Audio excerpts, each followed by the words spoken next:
Crunch time, coming up big when it counts.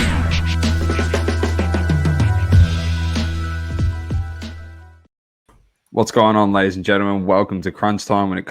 When we come up big when it counts. I'm Dom with the great man Sauce, and it's a dynamic duo tonight, and I'm fucking fumbling all over the place. How you going, Sauce?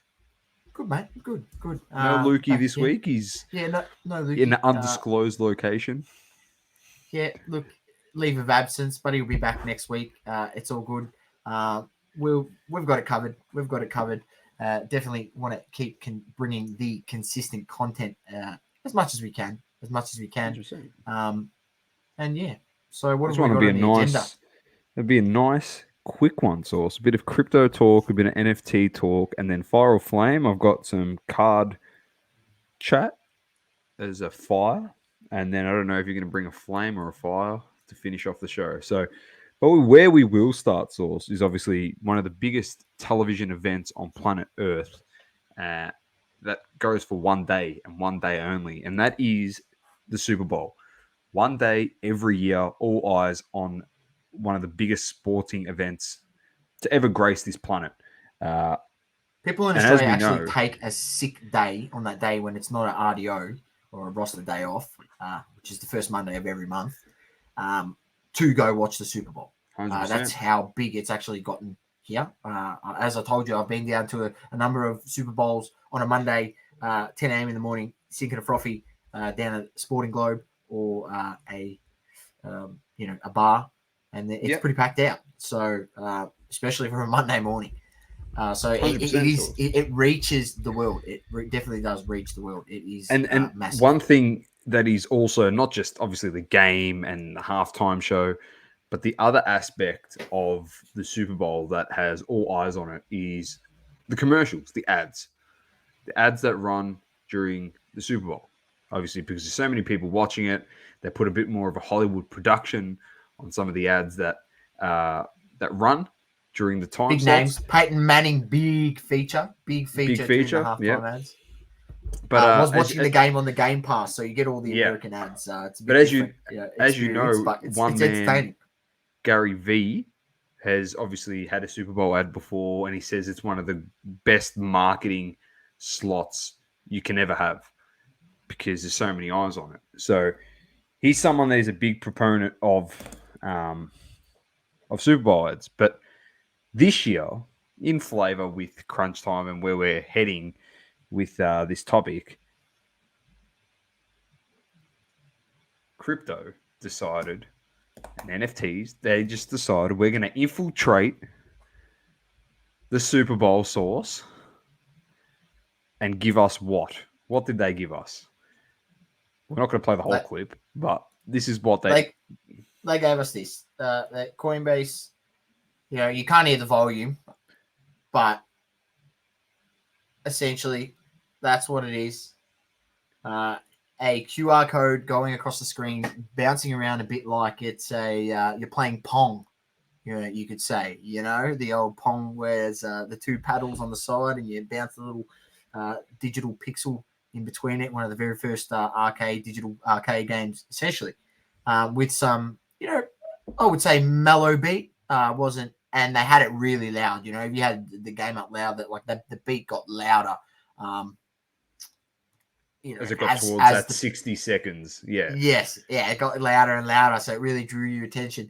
It was funny, just the QR code on the screen, and we know what's been happening around the world with QR codes and how much they've now been. They've been around for a while. So they're not new.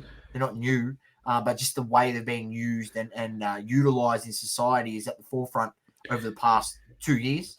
And boy, oh boy, was that a success.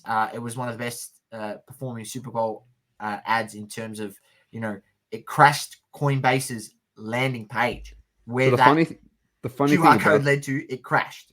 That's how much traffic. The funny thing, Sauce, is they spent 14, this is a crazy stat from, this is actually a tweet from Joe Pompliano. Coinbase spent $14 million for the QR code to bounce around for 60 seconds during the Super Bowl. an app went from the 186th spot in the App Store before the game to second overnight. Just imagine how much revenue they made. That's unreal. That's crazy.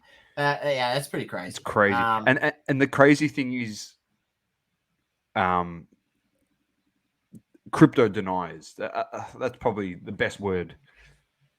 Well, it's probably the best phrase to label someone. As we know, there's not the percentage of people actually adopting crypto is very, very small, and it's slowly growing, but not at a rapid pace. I do think that the rapid adoption may come mid to end of this year.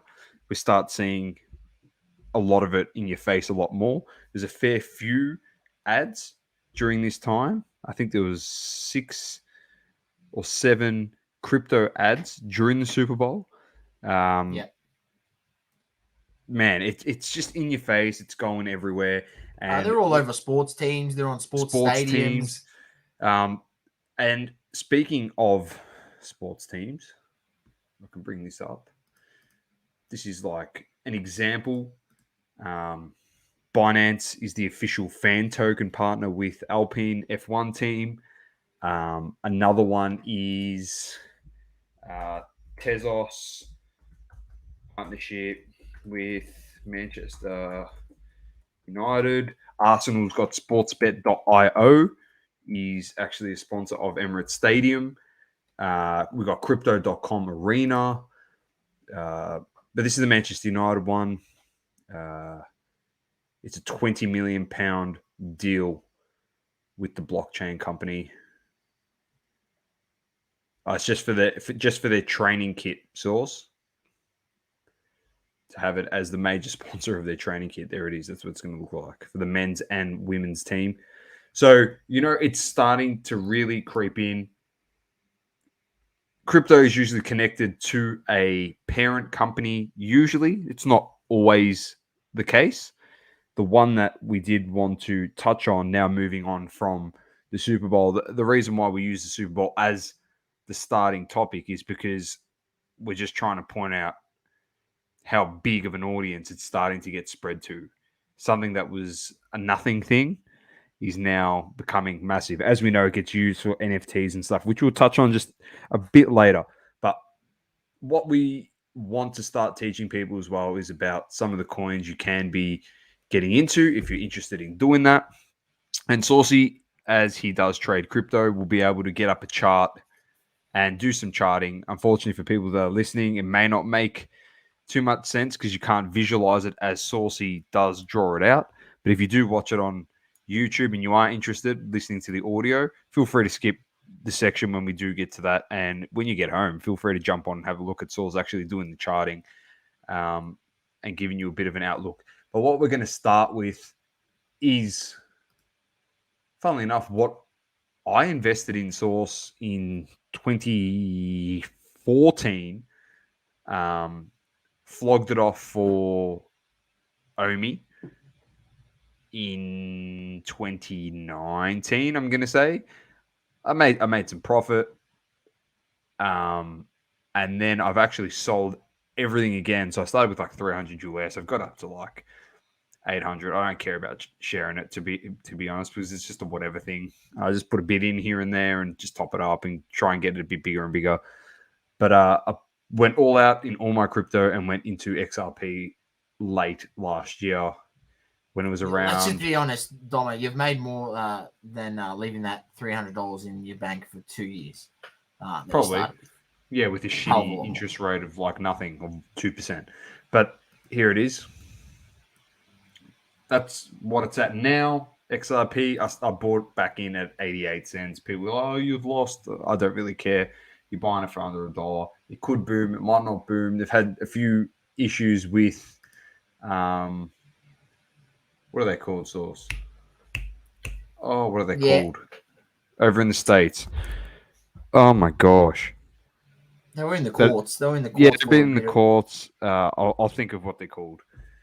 And then I'll mention it. They've been cleared of any wrongdoing. They have. So, but I'm going to explain what it is so people can actually get a bit of an understanding and start familiarizing themselves with XRP. The company is Ripple. And the reason why I say that is because I feel personally, because I've been following this for 7 years, that it's going to become more and more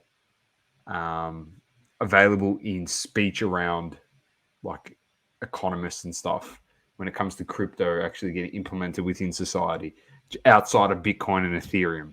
So what it is, according to them, it's the best digital asset for global payments. It offers financial institutions the fastest, most reliable option for sourcing liquidity on demand. So it is a digital asset built for payments. It is the native digital asset on the XRP ledger, an open source permissions and centralized blockchain technology that can settle transactions in 3 to 5 seconds. XRP can be sent directly without needing a central intermediary, making it a convenient instrument in bridging two different currencies quickly and efficiently. How it is used: faster, less costly, and more scalable than any other digital asset. XRP and the XRP ledger are used to power innovative technology across the payment space. Ripple is focused on building technology to help unleash new utility for XRP and transform global payments. Third parties are also pursuing XRP-related use cases. It all is within RippleNet here. So RippleNet customers can use XRP for sourcing liquidity in cross-border transactions instead of pre-funding, ensuring instant settlement, lower exchange fees, and more efficient use of working capital. Practically trying to not get rid of all the fees, but reduce them dramatically and instantaneous. You don't need to wait hours and stuff. And I mean, it can't be any worse than some of the other ones out there. But yeah, look, Ripple's been around for a while. They have had a few issues, as we mentioned in the court. If you want to delve more into that, just literally Google Ripple correct court case. And you'll get a whole rundown. You might even get someone else who's run it through a whole YouTube video explaining the whole thing. We're not going to do that. And they've been cleared of this, whatever it was. So hopefully, it's smooth sailings. Even in that time, they did still see their prices, go up a little bit. It's not like they went all the way down to zero or was very little, as I'll explain in a bit. But look, it's overall, me personally, like I've just sort of traded Ripple. I don't actually have any holdings, but yeah, I can see how it has a good use case. I mean, it has been around, the top 10 coins for a while, top 20 as well. And look, I can only give you what I think of what I see on the chart, really. In terms of that, the other side, the technical side, that's something. If you, something we always say is like we'll point you in direction of like something we've looked at. We don't want to sit here and go through white papers and everything. That makes these videos very, very long. But if you're genuinely interested, you need to read some of that stuff. Go through, read bits of the white paper, and understand exactly what they're trying to do. If you don't have any familiarity in how cryptocurrencies work or how blockchains work, it's definitely something to explain. Google or YouTube how does a blockchain work, and it will explain the ledger and how there's two different systems or multiple different systems that at work. Proof of work, proof of stake. You'll hear those terminologies. Learn what they sort of mean, and then it will give you a better understanding when you're reading papers, and it just becomes easier and easier. And all this sort of stuff is just like educating yourself within the terminologies of crypto and what these certain things mean. So when you go encounter them more often, when you're looking at other projects, maybe you've got a Twitter account. Twitter's like very good for finding new projects and things that are coming to market and stuff like that. And you can do a bit of research in some of them and understand them. So this is just the beginning. Ripple, I think Ripple has a bright future just because it got out of the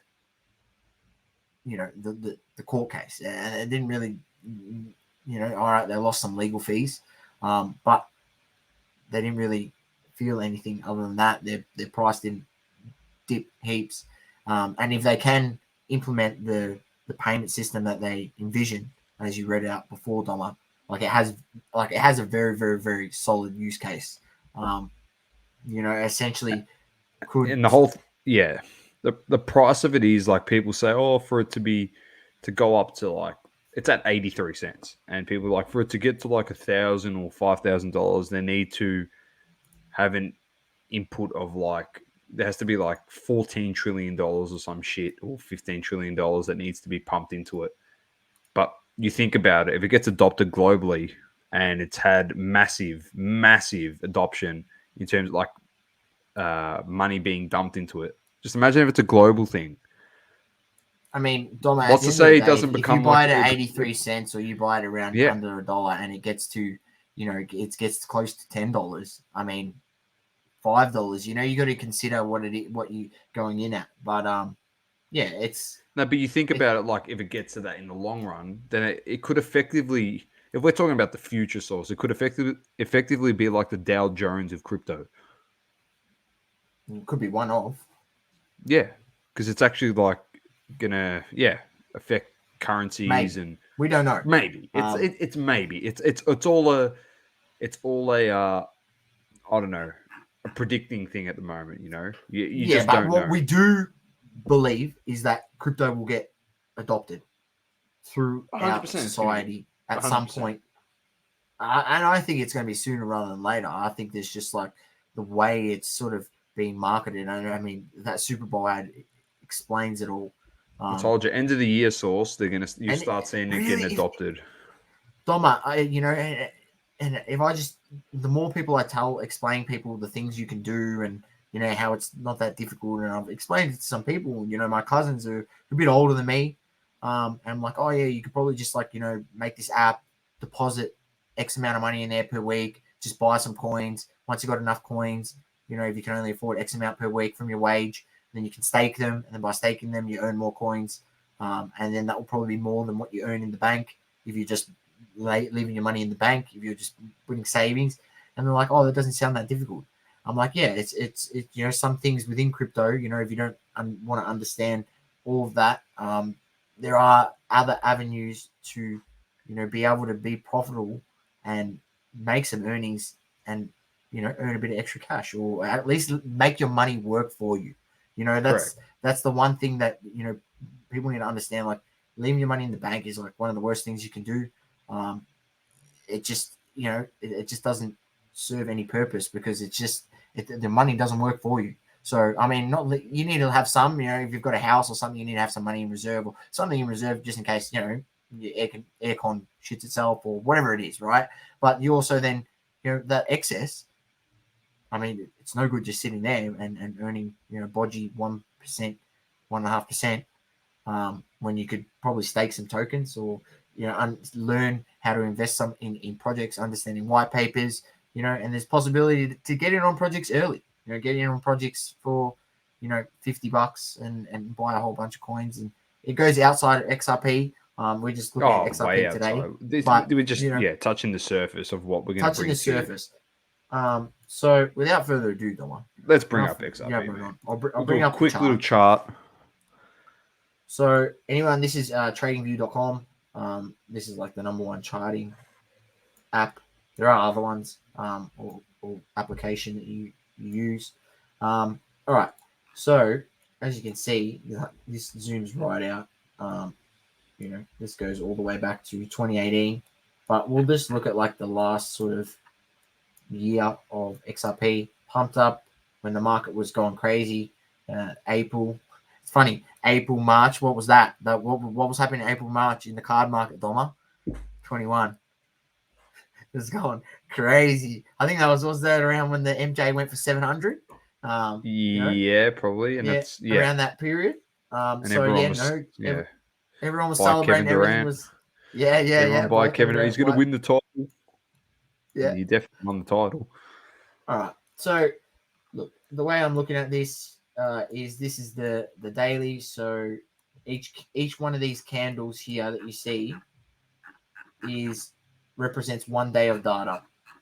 They're all different candlestick formations. I'm just not going to go into that today. I'm just going to mark out what is the what would probably be like the support area, what we're looking at, and then what would be, possibly a target based off what I'm seeing. So, I mean, that doesn't look like much, but once you stretch that out, Domma, that is actually a fair bit in between there. That's nearly 20%, right? So, can you explain to people that might be listening what support is? All right. So support, you're looking for multiple areas where the price is touched. So in this case, I'm looking at this area, this bottom line here.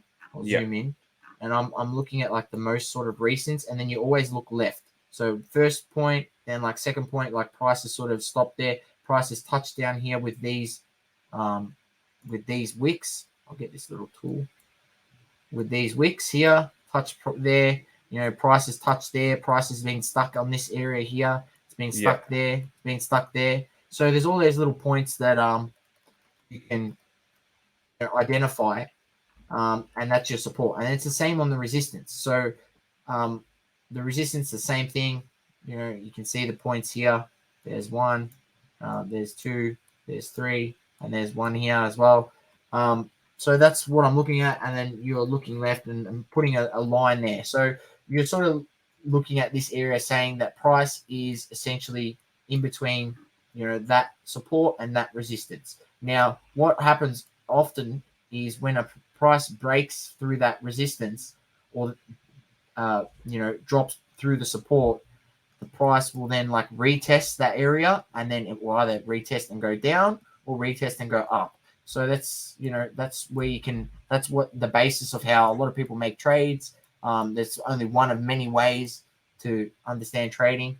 Now we'll just draw like a trend line here so we can have a look. So in my opinion, like we're not like going up anytime soon right now for XRP, just because there's a big trend line here and it's right near the 200 EMA. So for the 200 EMA for me is the white line. What is an EMA? An EMA is essentially that line. It aggregates like an average value based off the last 200 candles. So the last 200 data. So this red line is 100 EMA. So that's off that basis, that line off the last 100 candles. And, this yellow one is a 55. Personally, I have like a multitude. I have an 8, a 13, 21, 55, 100, and 200. That's just like all the EMAs that I like to consider because I use like an EMA strategy when I trade. So it just helps me. It's just something personally. It's up to you what you decide when you trade. Each person will be different. But the 200 EMA and the 55 EMA are very key. I would suggest definitely having those. So this is like testing the 200 EMA and still below the daily trend line. So this trend line here from that point there to all the way down. So it has to break above that, which in my opinion would be like breaking above 90 cents.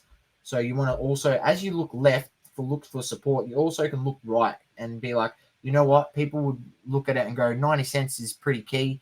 So people gets above 90 cents, maybe gets 92 cents. Maybe people will be buyers there to push the price up, possibly to the next level, which might be, could be $1.15, maybe $1. We're probably looking at like $1.05, and then like $1.10. You go up by fives and sort of looking left, trying to find levels there. You can mark them out if you really want to. So that will probably be like a level where it would get stuck. And then maybe another one here where you're looking left and getting a few points here. As I said, look, there's points there. There's a point there. And here there's being touch there, touch there, touch there. Price is held up along here. So that's how you sort of draw those lines in. On this one. That's how you sort of draw those lines in. So yeah, ideally, we sort of want to wait for the price to go above 90 cents. And maybe if it goes above 90 cents, I'd consider possibly buying some if there's a lot of buying momentum. And then, how do you know if there's a lot of buying momentum? Well, that's where it comes to understanding how to read candlesticks, how to understand MACD, which is this down here. I'll just give it a bit of a circle. So the MACD, this is called a MACD chart. This is called an RSI, Relative Strength Index. I'm not going to explain what they are today. I'll just stick to the support and resistance and the trend line. That's like quite a bit. It's one step at a time. It is something, that I've spent quite a bit of time on over the last sort of 6 to 8 months, and, trying to enhance my skills, and hopefully I can pass some knowledge onto people. And, if people are interested, let me know, then maybe consider the options that I know where you can learn, courses and things that I might be able to put you on to. So, I'm not trying to sell you anything, but it's there something you want to learn, you're interested in. There are places that you can learn this and, understand when price might go up. So for me personally, I'm looking at this like if price breaks above, on the 4 hour, I mean, this is a good sign because it's broken above on the 4 hour chart. It's broken above the 200 EMA, and it's like retesting. And if it breaks up again, then we maybe might look to potentially see prices up close to $1.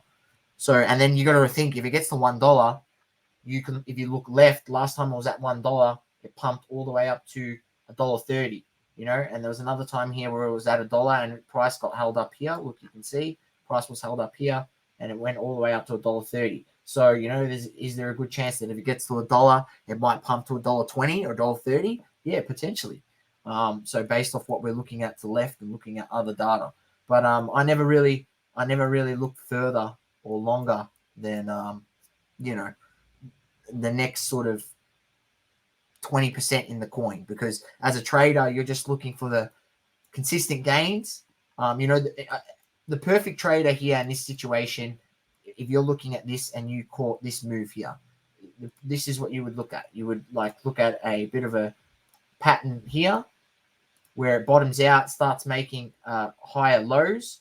So it makes a higher low here and then a higher low here, breaks out, breaks above the 55 EMA, the 55 EMA and the 100 EMA cross. So that's a good bullish single. Plus there's good volume down here. Then it breaks above. You would look to buy into that strength because that's a safe trade. Why is it a safe trade? Because for me, we've got three things. We've got a breakout here. We've got a retest over here. And we've also got a cross of the EMAs here, which would have been at around, if you went down to maybe like the 2 hour chart, which is still pretty strong. The cross, look where the cross came. The cross, hang on, let me just get rid of some of these points because it gets confusing. If I go down to the 2 hour, the cross on the EMAs of the 55 and the 100 came, lower. And plus you had a retest over here. Buy into that strength. That's a safe trade because there's three things. And, that's if you buy into that strength from here,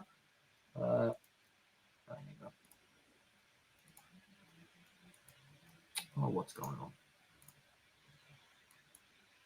That's like a 28% trade in 1 day, 1.5 days, 30%. So, that's why you don't really look past more than the next 20-30% of a coin or whatever. So that's good. Yeah, it's a good start, Sauce. Yeah. So the perfect trader would have got out here at around 90 cents and the price would have dropped down here and maybe they would get back in, or they'd look for the next opportunity, people will take that money. So yeah, you got to just win your battles, win more than you lose, and just understand. I wouldn't turn around and off the back of this and go putting money on the market if you don't sort of know what you're doing. But as a trader, it's definitely takes a bit of a process. So I hope some people understood what I was sort of talking about. I don't want to babble on too much and give you too much information at once, information overload. But yeah, there's if you are asking for more questions, you can find Saucey at Saucey Collectibles. You can even DM us at _coverage_, and we'll be happy to help you out. So, a very nice Sauce. Or you can join our Discord, and there is a crypto chat section where you or crypto questions. You can ask some questions, and I'll do my best to answer them. Any questions you have, hopefully help you out. And as I said, I did say I got to do some tutorials, and I am looking to get this MetaMask tutorial, how you create a MetaMask, get you on board. There are people out there who have done it, but hopefully, seeing it from me and maybe someone you trust that is involved in crypto, maybe you'll give it a shot, and you can, if you want to get involved. I'm not forcing anyone to do anything, but just to understand it, because we think, and I think I can speak for Domma as well, that it's definitely something that is coming in society and isn't going anywhere. And it isn't going anywhere. It isn't going anywhere, Domma. No, it's not. It's going to hit people in like a Mack truck, mate, when it actually comes in. People will be like, oh, this was a nothing thing. And then when it comes, they're going to be like, oh, it actually was something. And they're going to be scrambling, literally scrambling. Oh, I need to get into crypto. And then not for anything, it'll push up all the markets like crazy. It'll just be insane. That's what's going to happen. Yeah, obviously, crypto buys into NFTs. Here's just the interesting thing. Izzy Adesanya in the press conference pre-fight, he goes, it's on replay. It just shows the moment I knocked out Robert Whittaker over and over and over and over and over again. This weekend, I'm looking to create another moment. That's his UFC NFT moment that he's put into a chain on a little screen there. On an Apple Watch. Apple Watch, yeah, Apple Watch. But that is, honestly, that is the future source. Like, you think about it, in 20 years, you have like, you're going to have necklaces with videos playing, and it's going to be all that type of jazz, and it's pretty interesting. So just a bit of adoption into society, into fashion, into culture. There he is. He's just talking a bit of smack to Robert Whittaker. At the end of the day, he knows how to market himself. He's got to market. He's getting on board with the UFC moments. At the end of the day, he would have some sick moments. He's done some cool celebrations. They can put some of his entrances in like a moment or something. Who knows? Very cool stuff. Like, it's just every time I see something, I'm just like, oh yeah, another like crypto thing, NFT. It is. Like right at the It's becoming more common now. Like, it's a recurring and like, as much as theme people now. don't want to accept some things, like, unfortunately, when there's like these people that are pumping big money into this sort of stuff, it's gonna succeed. It's the same thing with everything source. Electric cars. Like, why the hell would I ever want an electric car? Electric cars are the biggest load of crap. And now they're slowly filtering in more. They started with hybrids, Seen an advert, Super Bowl advert for like one of those big, they drive the big pickup trucks in America, full electric. Yeah, I know. It's starting to happen, and now they're talking about like carbon zero emissions by 2035. So what do you reckon is going to happen? They're going to start streamlining electric cars in the next 10 years. Like, wakey, people. Government outlaws petrol cars, so forces everyone to get an electric car. Not that they'll outlaw it. They'll just, the price of petrol will just be through the freaking roof. Yeah. That's how they outlaw things. They outlaw things by presenting a cheaper option than what's available on the market. And then when everyone adopts electricity, that's when they slowly raise the price of electricity each year. And then eventually in 30, 40 years' time, it's at the same price as what petrol is. It's fucking just common sense, mate. Like, it's economics. Like, till it works off water. Yeah, exactly. Until it works off hydrogen. Well, yeah, it's hydrogen powered through water. I think that I've read something or seen something on the internet where some guy actually has already created that, and just they'll start getting rid of. They'll start making desalination plants everywhere, bro. No longer to be found, and his plans have never surfaced. Yeah, because they're probably so. Yeah. Anyway, we can talk about that at a later day. What usually happens is petrol companies and stuff buy out all the plans and the schematics for stuff, and they just lock them in a vault lock them in a vault till it's necessary. Then they just pull them out, mate. That's just the way it works. We've had electric car technology for like 50 plus years. That's what people don't actually understand. You can actually go back and research that. So that's it, mate. It's all money making machine. Here we go. Fire or flame, Sauce? My fire is, because this will be releasing on a Saturday, hobby hangout tomorrow. Get down there. It's going to be big. And anyone who may listen to this, I think we could be doing something afterwards someone Yeah, we might be going out was afterwards. I messaging think me. just as, So we'll see. We'll probably will be. We're going to make sure we pack up the show and everything and whatever. So before we go anywhere, we might meet a bit later on after the show. So yeah, definitely going to be a big one. to add to that fire giveaway on the day tomorrow will be double coverage T-shirt, Tyson bet cards, couple vanity slabs, and potentially break credit to a massive breaker here in Australia. So, yeah, confirmed.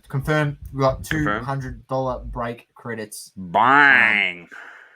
$200 break credits to none other than the big boy MJ trading cards, courtesy of them. Throwing that in there, so it's going to be a good giveaway. Massive giveaway. So exclusive to people down at the Hobby Hangout. So come down there, visit our stall, and Because we'll have the definitely. Coinbase QR code.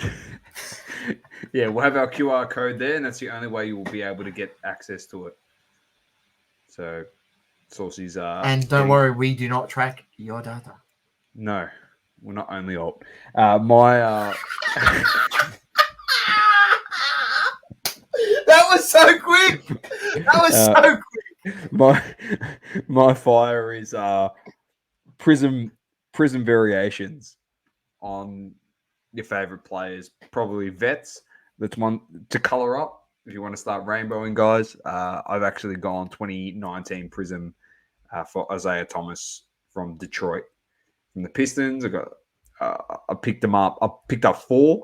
I picked the prism, the pink cracked ice, orange cracked ice, red cracked ice, and a red, white, and blue. All of them PSA 9s, all of them around the 10 to 13 USD per card.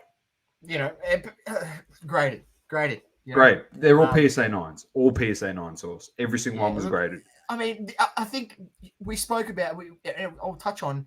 As you say that we did have a conversation in one of our Instagram DMs about someone celebrating that he's literally buying Matisse Thybulle PSA 9 rookies. Cracked ice prisms for like $6 PSA 9. Which is amazing. That's so good. And it's just like your story, exemplifies that story because. Or you're collecting, or what you're collecting in a sense, not your story, because it's really cool to see that you can buy that for so cheap. You know what I mean? It's awesome for collector source to go out there and get some of those cards of the players that they like. Yeah, I understand you won't be able to go get LeBron and Kobe, but not everyone likes to collect LeBron and Kobe. You know what I mean? Some people have there's so many just quirky and some different types of player collections out there that. I collect Isaiah Thomas from the Pistons. I like him. And another good example is Shane Panther collects Nick Young. You know what I mean? Swaggy P. A lot of people be like, oh, they get a Swaggy P card. Be like, no, I don't want that. Well, that's what his PC is. So we know Dan Howe cards is just Lakers players. That's what he collects, just Lakers guys. I know people that collect just Boston guys. Yeah. You got plenty to choose from out of those players. I can tell you that much. Plenty to choose from. So there's plenty of different guys. But yeah, I like it. But I like it. Disclaimer, word of warning though, if you're trying to do this, just be careful on what year of Prism. That's my disclaimer. Don't go straight to 2012 because you're not going to be able to probably afford the variations of the guy that you want, because obviously it's the rarest. It's the first year of Prism. It's the rarest set. So don't go saying, oh, I'm going to go collect so-and-so. Even some other players, for some reason, like Barkley's so expensive in Prism, but you can also go look at Barkley potentially if you want to do a color up in the Domma optic set. You can just chop and change. It's whatever floats your boat, whatever design you like as well, whatever picture of the player that they put on the card. Yeah. I really like Isaiah Thomas is dribbling up the court. Looks really good. So that's why I went with that year. That's my fire source, and that is another episode of Crunch Time coming up big when it counts. I'm Dom with the great man Sauce. Peace. Peace. Thank you for tuning in to another episode of Crunch Time on the Double Coverage Media Network. Don't forget to subscribe to our YouTube channel and hit that bell icon to know when we drop a new episode. Also, feel free to leave a review on the Apple Podcasting app. Crunch Time, coming up big when it counts.